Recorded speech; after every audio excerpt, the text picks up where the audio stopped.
It was supposed to be just another flight, smooth and routine. But little did anyone know that what was about to happen thousands of feet in the air would turn into a story people would never forget. The sleek private jet cut through the clouds with effortless grace, its silver wings reflecting the golden light of the afternoon sun. Inside the jet, the air smelled faintly of polished leather and expensive perfume, the kind of atmosphere that whispered wealth and power. Seated in the luxurious cabin was a man in his mid-40s, sharply dressed in a tailored suit, his presence commanding respect without him having to say a word. He was none other than Anthony Reed, a powerful black CEO, the head of a global tech empire worth billions. His name carried weight in boardrooms around the world.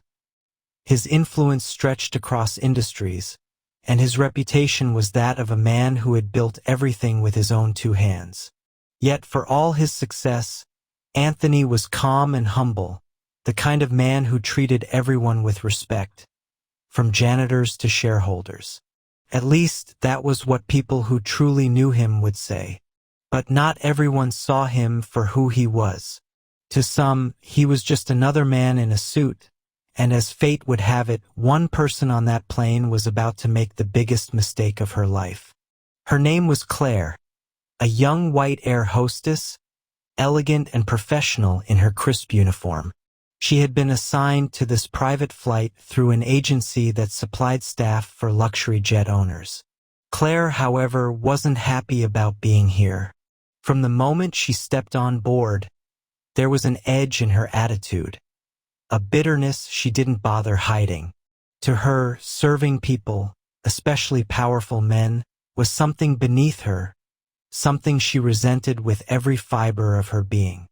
She looked at Anthony not as a respected CEO, but through the narrow lens of her own prejudice and pride. As Anthony sat calmly, reviewing documents on his tablet, Claire moved through the aisle with a tray of drinks. She placed glasses before the other passengers on board, two business partners and Anthony's assistant. But when she reached him, she hesitated, her lips tightening ever so slightly. With a cold tone, she said, "Here, take it," and practically shoved the glass down on the table beside him, the liquid sloshing dangerously close to spilling. Anthony looked up, not with anger but with patient surprise. "Thank you," he said kindly, ignoring her rudeness. But Claire rolled her eyes and walked off. The assistant sitting nearby frowned, already sensing tension, but Anthony simply smiled to himself. He had been in powerful positions long enough to know when someone underestimated him, when someone saw only what they wanted to see. An hour into the flight, the cabin remained quiet, the hum of the jet's engines filling the silence. Anthony finally stood, stretching his legs, and walked toward the galley area at the back where Claire was arranging a few things. He simply asked if he could have another cup of coffee. That was it, just a polite request. But Claire snapped, slamming the pot harder than necessary onto the counter. "You people think you can just click your fingers and we're supposed to run around serving you," she muttered, not realizing her words were sharper than knives. Anthony froze. For a second, he didn't even respond. But his assistant, who had overheard, gasped softly. The air grew thick with tension. Claire turned, her face flushed with a mixture of frustration and arrogance. "What? Did I say something wrong?" she challenged. Anthony, keeping his composure, answered calmly, "I didn't mean to trouble you. If it's too much, it's all right." But Claire's temper boiled over.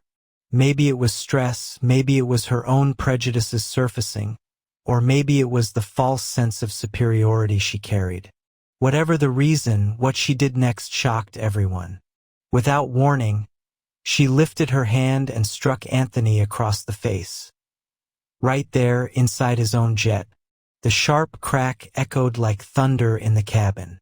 The assistant gasped, The business partners sat frozen, and Anthony himself stood still, his cheeks stinging but his eyes burning not with rage, but with something deeper. Claire's chest heaved as though she had won some sort of twisted victory. She smirked, believing she had put him in his place. "You think money makes you untouchable?" she hissed. "Well, not to me." Silence followed. Heavy, suffocating silence. And then Anthony did something nobody expected. He didn't raise his voice, he didn't strike back, and he didn't even look humiliated. Instead, he straightened his suit calmly, looked Claire directly in the eye, and said in a voice so controlled it sent chills down her spine, "Thank you for showing me who you are." He turned and walked back to his seat, his face unreadable, his posture still commanding.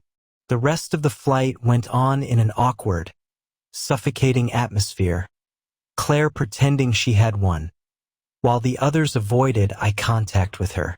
But deep inside, a storm was brewing. A storm she had no idea was coming her way. The plane finally touched down at a private airfield. As passengers gathered their things, Anthony remained seated, scrolling through his phone as though nothing had happened. Claire, still smug, busied herself cleaning up, certain she had gotten away with her outburst. But then, the captain stepped into the cabin and cleared his throat. "Mr. Reed, your driver is waiting. Should I have your security escort you?" Anthony looked up with a calm smile. "Yes, thank you." Claire's head snapped up. Security? Driver? Her smirk faltered. She had assumed Anthony was just some passenger, maybe even an employee of the jet's owner. But when two sharply dressed men in black suits entered the plane and bowed their heads to him, reality began to dawn. "Sir, the car is ready," one said respectfully. Claire blinked in confusion. "Wait, you're not just a passenger?" she stammered. Anthony finally stood, his tall frame towering over her. His expression was unreadable, but his eyes pierced right through her. "No, Claire, this isn't someone else's jet. This is mine. And you didn't just slap a man. You slapped the CEO who owns the very plane you're standing in." Her face drained of color, her knees nearly buckling. I didn't know. You thought wrong." Anthony cut her off. His tone wasn't loud, but the authority in his voice was unshakable. "You saw only what you wanted to see, and in your arrogance, you forgot the golden rule. Treat everyone with respect, because you never know who you're really dealing with." Tears welled up in Claire's eyes as the gravity of her mistake crashed over her like a tidal wave. The crew stood silently, the other passengers shaking their heads in disbelief.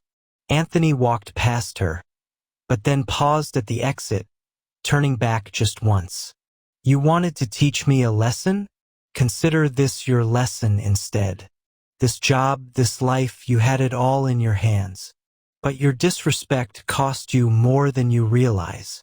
With that, he stepped off the jet, escorted by his security. Moments later, Claire received a message from the agency that had assigned her. Her services were no longer required, not just on this flight, but indefinitely. Word had already spread. She had not only lost her job, but her reputation.